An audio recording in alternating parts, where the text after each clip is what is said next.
Hey guys, welcome back to the Quad Stop.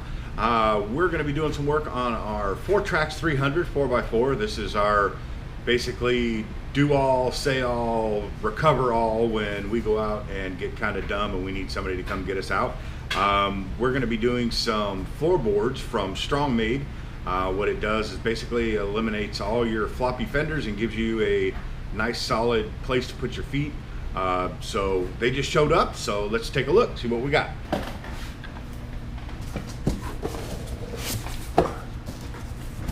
All right, so these are made to order, and they're made here in the United States in Louisiana, if I'm not mistaken. And everybody welcome Mr. Cody Charniski. Hey guys, how's it going? And he's going to be helping us do the install on this stuff. And this is our wonderful ride that we are going to be installing them on. And I can tell you, this quad has been probably the most reliable one out of the entire fleet. At the end of this, we'll go into the backstory on how I ended up getting this quad and basically what we had to do to it to get it road ready again. And other than that, let's go ahead and start the install. All right, guys, so in order to put these on, we have to remove the factory heel guards here. This mounting bracket right here, these rods, those are going to get removed. And then what it does is it bolts to the back of the peg here, and then a standard U-bolt over here to hold it to the frame. As we move around, we'll see that those rods actually go up here to this fender bracket right here that we've got to fix anyway to get back up in here to hold it from flopping around. So Cody already has the This around like that. So This will be on the inside. yeah, so we still have to remove these from this side here, and then it'll bolt in, and then there's an extension that goes on this brake pedal right here that brings it up so that it doesn't so that your foot, you can hit the brake and if your foot doesn't hit this first. So we're gonna go ahead, I'll get the guard off the other side and we'll get these removed from here and we'll keep going. Okay guys, so we're gonna put the passenger side on. So it gives you a couple of different parts. So there is a brake pedal extender that goes in there, and what it does is it just raises the brake pedal up so that it doesn't contact the board. And there's a long side and a short side. The directions aren't real clear, but we're venturing to say that the long side here goes to the rear. So it just sets on top like that, and then there's a flat washer and a lock washer that goes under.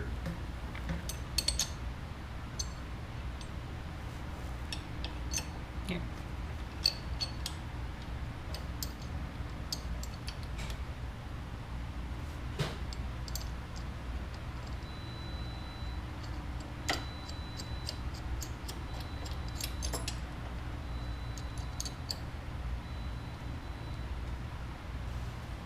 Okay, and then there are also spacers that have to go on the inside here. So it would be difficult to put it in there and try to keep that up in there. So what we're doing is we're taking one of our small precision Allen wrenches and coming through the back side just to hold it up in there. And then when we put the bar in, the running board in, what we'll do is we'll be able to push that out with the bolt. That way there it holds that spacer in line. So we're going to go ahead and get the brake pedal extender tightened down. Now all of the nuts and bolts on this kit are going to be Imperial SAE, so it's 7/16 and 11/16. If you don't have a 7/16 and 11 millimeter is the same. So we're going to go ahead and get this side tightened down, and then we'll get the running board put down.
Okay, guys, so after fiddle farting with that thing for about 20 minutes, we decided that it's just damn impossible to get that nut and bolt through that outside one. So what we did is we just simply did the same thing over here. We just use a through carrier bolt or a through bolt all the way through so that we're able to tighten it up. It's just too difficult to get that one through there and hold the nut at the same time. So that's what we ended up doing. So now all we got to do is put our U-bolt in the front and tighten these all down, and we should be good to go.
About the best you're gonna get. Man. It ain't going nowhere. All right. So passenger side done, and then what we'll do is where we took the mud guards off, we'll take and we'll actually zip tie the fenders up to the running board, and then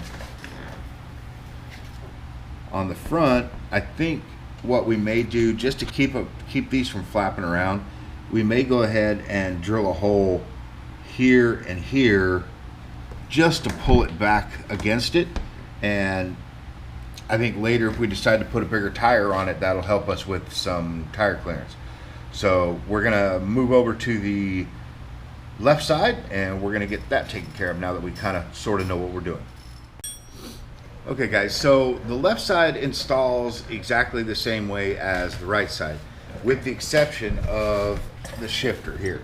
So what you have to do in order to clear it, you have to take your shifter off and you need to rotate it one notch on the shaft so that you can get your foot underneath it to ship.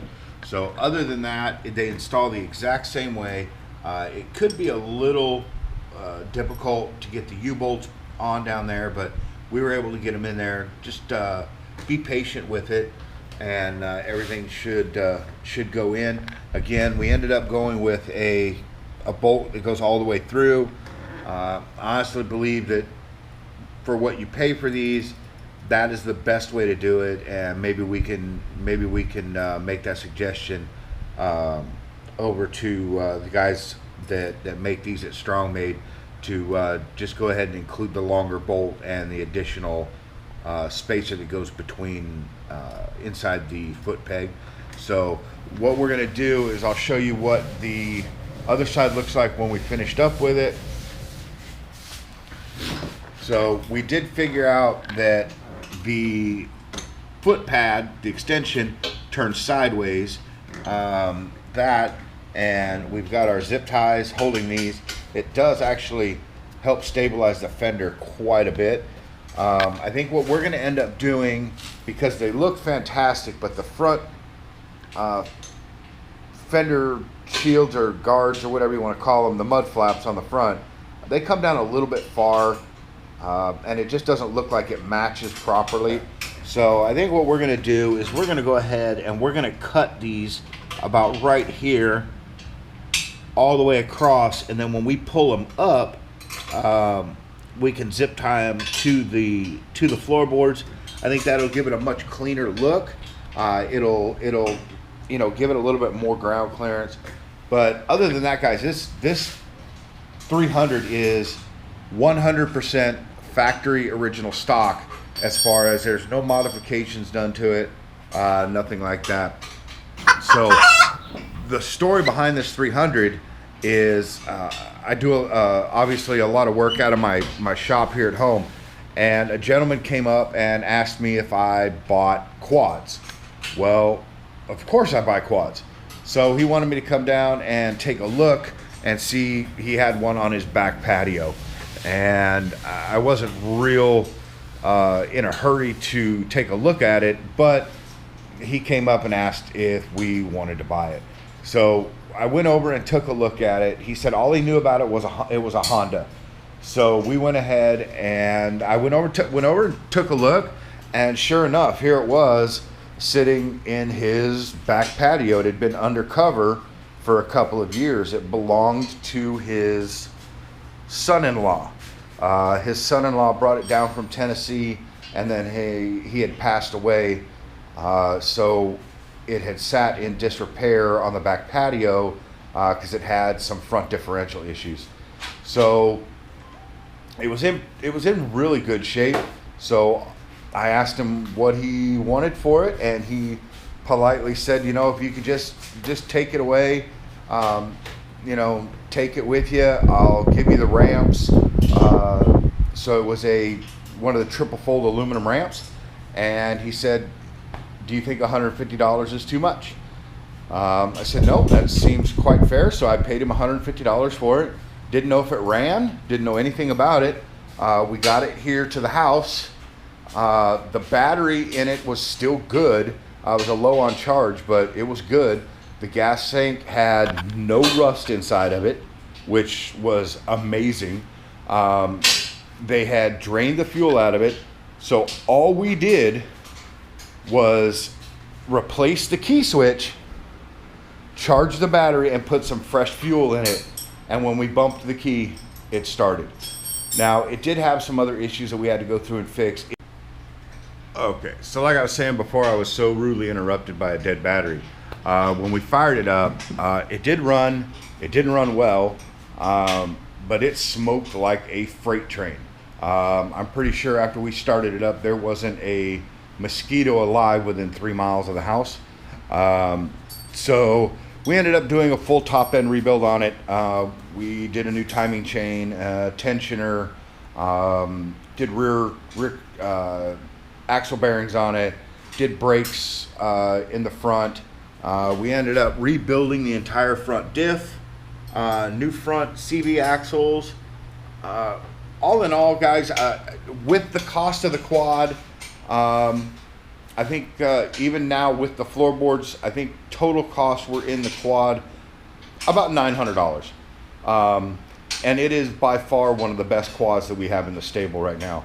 I don't have enough good stuff to say about it. I'm hoping that these floorboards are the missing link to having a great time on it. Kemimoto, who makes these tank bags, these things are fantastic. And if you're out on a utility quad and you don't have a set of these Kemimoto bags, you're handicapping yourself. These things are hands down some of the best money you'll ever spend. So we ended up putting all new grips and new controls on it, new handles, but basically just because they were old. We did put a new seat cover on it, but everything else is as the way we got it. It still has the same tires, wheels, everything. So, all right, guys, we're gonna go ahead and finish installing all of these and get everything zip tied up, and then we'll give you a finished look at everything. Okay, guys, so here's your finished project. We did go ahead and we got these zip tied in, so added a lot of rigidity to the fenders here. The front, as you notice, we cut those down, got those zip tied, so those are nice and firm. Back side as well. So that helps a whole lot in the rigidity of the fenders themselves. So she's all done and ready to go ride. Okay, guys, so when we unboxed our running boards from StrongMade, they had some scuff marks on the front half of it. Now granted, they're gonna get beat up while they're being used, and I understand that.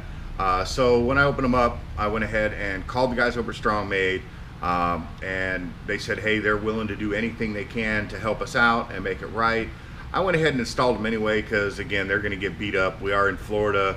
We're going to deal with a bunch of sand and mud and etc. So I hope you enjoyed today's video and have fun. Enjoy each other. We'll see you again.